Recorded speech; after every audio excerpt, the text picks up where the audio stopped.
The fallout from the Windrush citizenship scandal has intensified after Home Secretary Amber Rudd resigned on Sunday, saying she had inadvertently misled MPs over targets for removing illegal immigrants.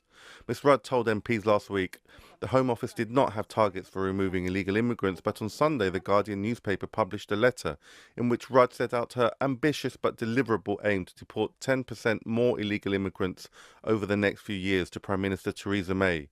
The scale of the Windrush scandal is still unfolding, but it is central to Rudd's resignation. In terms of scale, at the moment we don't know numbers, but it could be hundreds, it may even be thousands of people who have been impacted in some very devastating ways.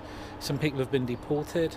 There are some really sad stories of parents not being able to get to their child's wedding or children not being able to get to their parents' funeral. So the impact of it is vast in terms of numbers of people and the impact on people's lives.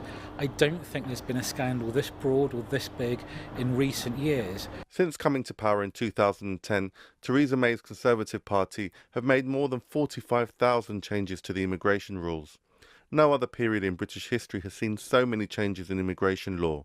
These changes have been key to creating the hostile environment that May spoke about when describing the immigration policies the Conservatives would pursue.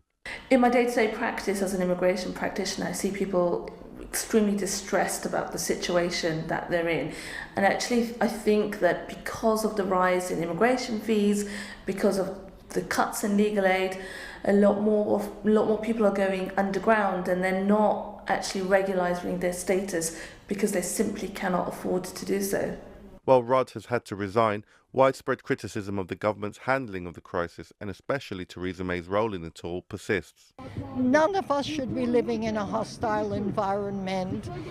When you label some people as deserving of hostility, that's called racism. And that's what people from the Caribbean and many other people in this country, people of color, and people who had foreign accents, that's what people have had to bear.